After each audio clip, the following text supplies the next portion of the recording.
This shit sound like an AA meeting. Nah, it's good. It's just the whole tone of it. Your tone and my tone is the saddest shit ever. Thank you for sitting down. I appreciate you. You've been doing a lot of interviews recently after not really doing many interviews for most of 2018. What was the past year like for you? The past year was just cool, just chilling, relaxing. You know, just still in the studio every day, working. Let's talk about The Wizard. Where does that name come from? It come from OGD, rest in peace. He was calling me the Wizard. Your uncle? Yeah. What did that mean at the time? At the time, it just felt like, man, you got to figure it out. You know what you're supposed to do. You know what's ahead. You know what's right. Trust in yourself. Trust yourself. You're the wizard. Why did you feel like now was the right time to introduce that persona? It's probably one of those personas that resonate towards me. I mean, just like, it defined me in a lot of ways. And also just him passing, and it was just like me continuing his legacy of just even me believing in him, and like, damn, like, you really seen the vision, you really had the vision for this. So just going back, but also just me taking what's already there and just critiquing it, and just close the chapter out of everything I've done so far up until now. Some of your most successful music has come from a dark place. Do you think fans expect you to always go through that pain? Yeah, fans, they expect me to always have a certain pain in my music. But not just have a certain pain in my music, but actually go through things, get my side of the story. It's crazy, but it's true. Does that ever feel like a burden to have? At times it can be a burden because, you know, you want to be a person to change. You want to see the growth, even for myself, not just my fans, but for myself. I want to allow myself to grow in there. I want to look myself in the mirror and be like, man, I can see the growth myself, but it's just like it could become a burden just trying to relive those moments over and over again. But this is what made the best music. This is what got the best out of me. By making something negative and turning it to my positive, by making music from it and having success from it. But the burden becomes like, I gotta keep living this way and keep living every line, every day, and it's just like, that's not who I am anymore. That's just who I was, and that's just me trying to relive moments and like continue to chase the same high. Not just for myself, but for the people around me, just love it. They enjoy it, even as much as I enjoy it. They enjoy it probably more than I enjoy it. And I gotta suffer from everything, the backlash to come with it. But when I'm getting older now, you know what I'm saying, it's time to put certain things to rest, move on from it, and be like, you just gotta accept me how I am. Do you think the music is starting to reflect that change? I think the music that's coming gonna reflect that change. I think this is me putting rest to the old formula, the old way of making music. As you said, this is like the closing of a chapter. Yeah, this is the closing of it. What do you think about the way some fans have kind of labeled you as the male Beyonce, in that, you know, Beyonce's making music that empowers women, you're making music that is empowering the men? How do you feel about that kind of comparison? I feel great because only reason I say I feel great about that is because I feel like Beyonce is not the greatest, one of the greatest. And to be compared to that is great. But also just, I want to be able to use my voice for a lot of good in men and not just the bad, not when you're just going through a breakup or you just want to have a party lifestyle, you just want to party. I'm speaking for the men that's going through something, just want to party. I want to speak for the men that's in relationships. I want to speak for men that's in love. I want to speak for men that have found true love. I want to speak for men that went through something but also felt like they wasn't going to become the person that they are, and they listened to Future and they became a better person. I don't want to make your wrongs right anymore. I want to shed light on the right that's in right, you know what I'm saying? And I just want to be that voice, just how her voice is, and someone that's like empowering women. I want to empower men with that same power, but also in the right way. Are your kids at an age now where they can really listen to your music and understand your lyrics? They're not at an age they can understand it. They have to go through certain things in their life to understand it, because they still gonna look at me as their dad. And it's certain things that I don't just open up to my kids about, or it's certain things I don't even allow them to see. Do you think at some point you'll have to sit them down and kind of explain, like, this is what I said here, but really this? Yeah, I feel like I do have to sit them down and understand the music, where I was at that time, you know what I'm saying? Just explaining every moment of my life, from why I said, what I did, like why it was like unconscious of me to do certain kind of records, why it was unconscious of me to say certain tweets and certain things that I put out there to the masses. And, you know, so it'll come a time, and I think it's something that need to be said. On the one hand, it's like the best diary that you could ever leave for your children, and that'll last forever. But on the other hand, there's that very, personal stuff that you were going through. Right. Your longtime engineer, Seth Firkins, passed away this last September. Can you talk a little bit about what he meant for your music and for your life? He meant everything to music, and he meant everything to my life. He was my brother, he was a friend, he was somebody I could talk to about anything. And just him passing played a tremendous effect on of just me, personal. It was his dream just as much as mine.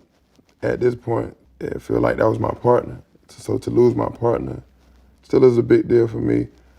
Something I haven't got over, and just trying to get more comfortable with even talking about it.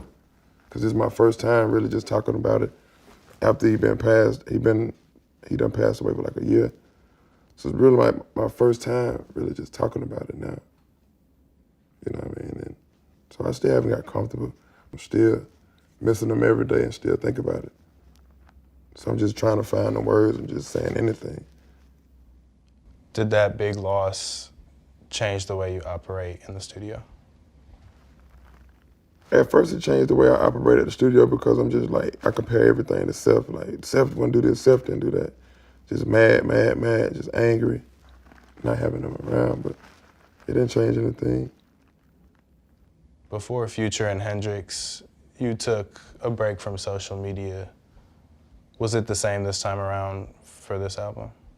I didn't plan on taking a break. It was just like, I just didn't post. And it just felt more comfortable and comfortable. I got more comfortable in not posting and not being on Instagram. It's crazy. I did it for like a whole year. What does that kind of break do for your mental state?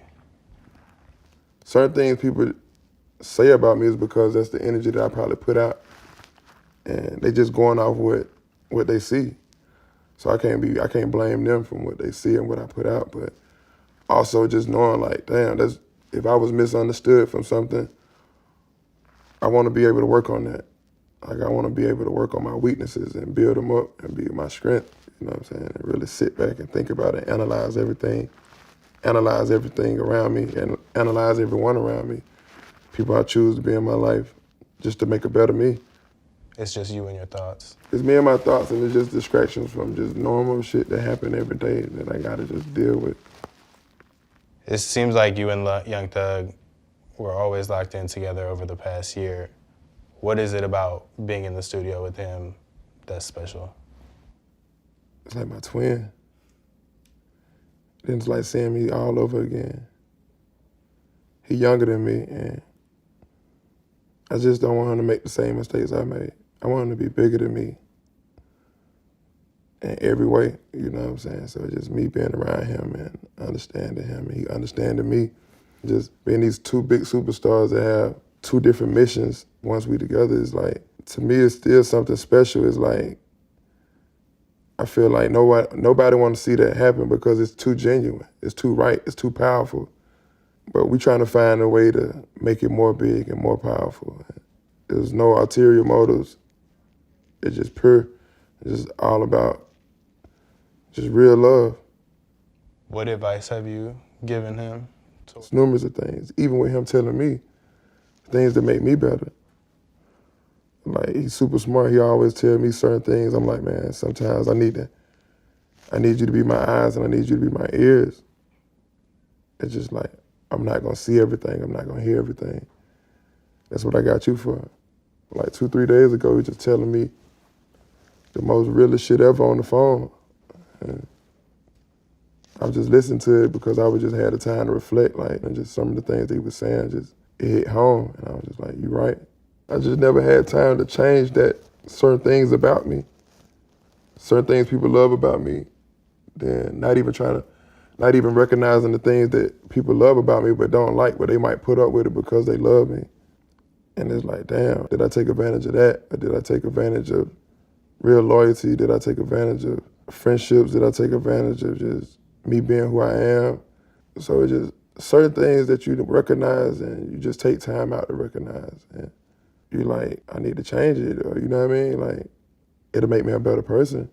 What is that next step in making that change and changing that about yourself? Just making sure it's genuine.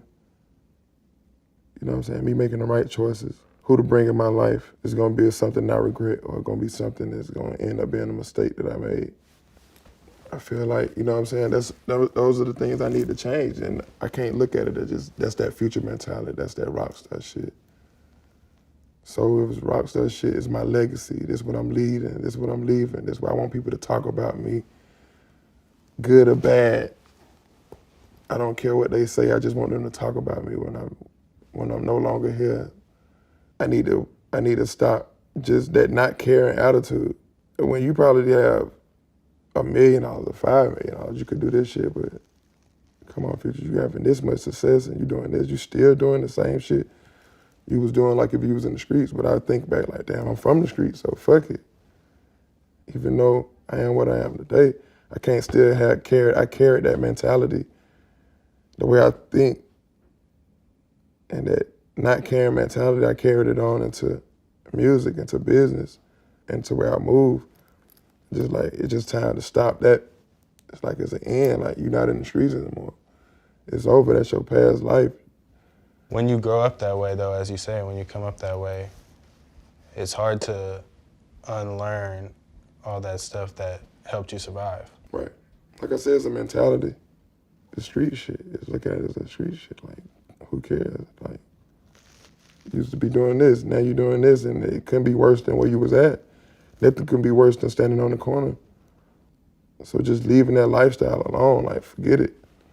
It's over with. Stop trying to relive it and stop trying to make an excuse of why I act the way I act.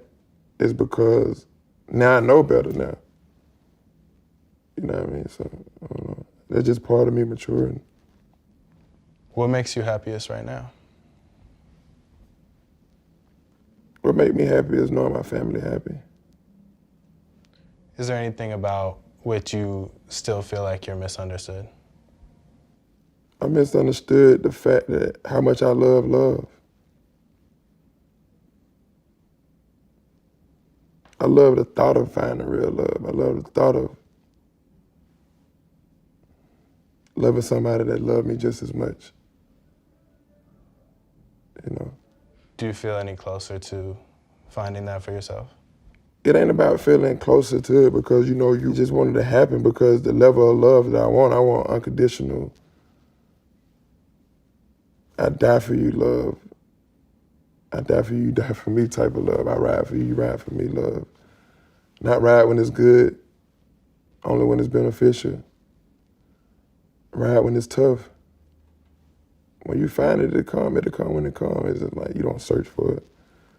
I feel like true love just happened. It just come from nowhere, like blindside you.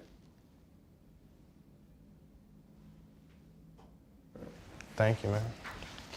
Everybody like, this shit is sad. I think I shook the sadness off. There we go.